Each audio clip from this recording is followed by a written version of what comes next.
Hey everyone! Thanks for checking out my adventures as I survive in the Naruto world for 100 Minecraft days. As you may already know, this video series takes such a long time to make, especially with all the roleplay-like elements. So if you like what you see, please think about subscribing and liking the video. It would be greatly appreciated.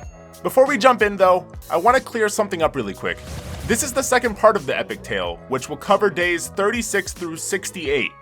After this video, I'll upload one more part, and then when all three parts are finally up, I'll upload them all together as one big 100 days video. Alright, that's it. It's time to jump right into the video now. I hope you enjoy. Day 36 was definitely a familiar feeling as we woke up to some random guy telling us that we couldn't live in our house anymore. He had a weird vibe to him and said that if we didn't get out of his family home, he'll leave the village and go evil or something.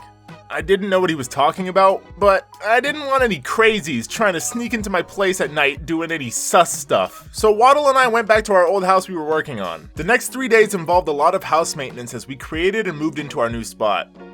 We took all the stuff from the Uchiha area, moved it to our new place, and then got materials to lay them down and prepare our new spot using the vision we had for it.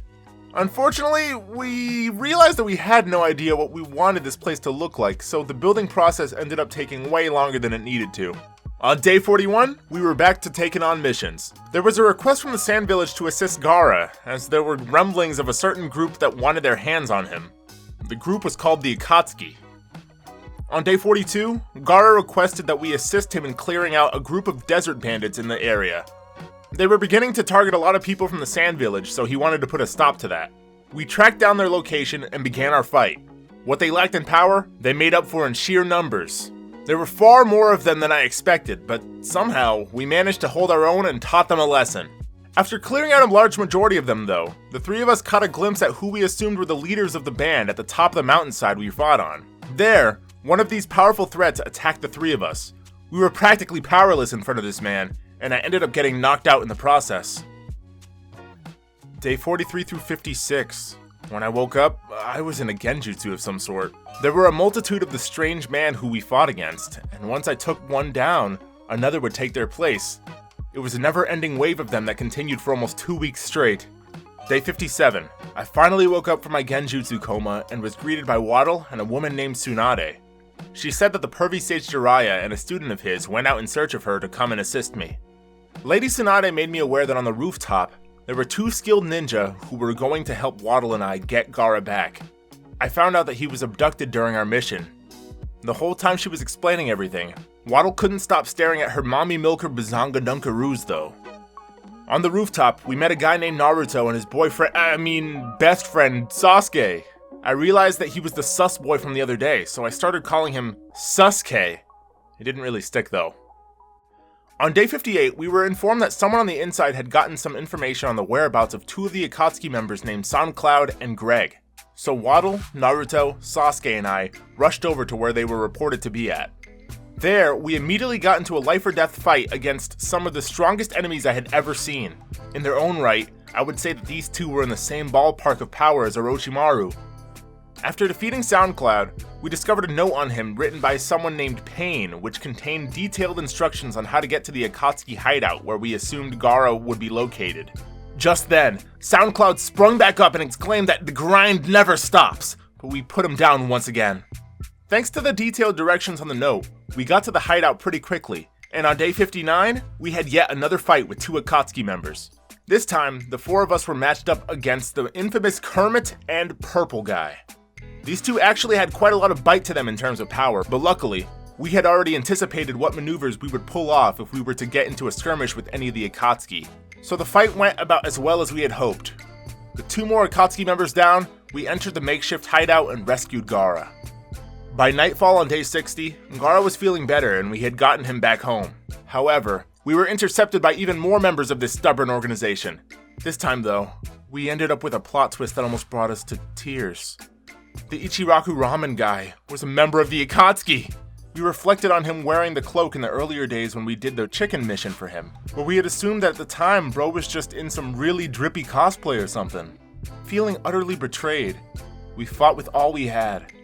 The ramen guy and his partner, Susibaka, wanted Gaara back for whatever plans they had, and said that they'd take Naruto as well. We weren't gonna let that happen though. And while we were able to eliminate Sussy, Ramen Guy got away. By day 61, Waddle and I concluded that we had truly enraged the beast. Instead of going for their former targets, this group was coming directly to us. They infiltrated the village and targeted our house while Debabruto was over, so the three of us worked together to take down Hedon and Herobrine, the H-Bros. Day 62.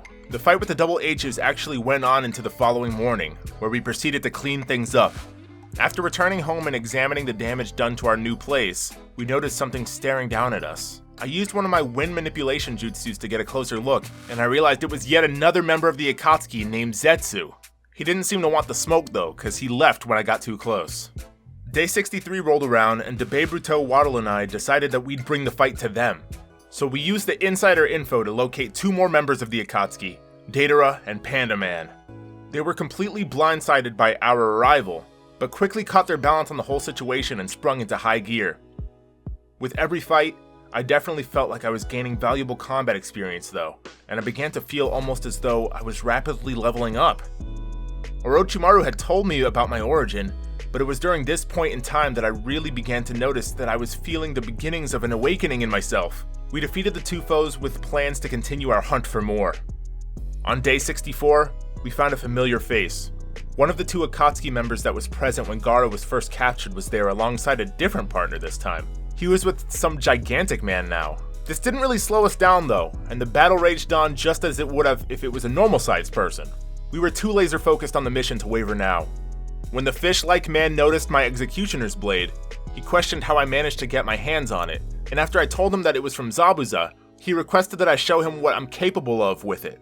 At the end of the day, he ended up being no match for my rapid rate of evolution, and by the end of the fight, I felt exponentially stronger. We decided to report back to the Hokage on day 65, but were greeted by Itachi Uchiha of the Akatsuki. He ended up being the insider who was feeding us information this whole time. Alongside him were some of the Leaf's strongest ninja.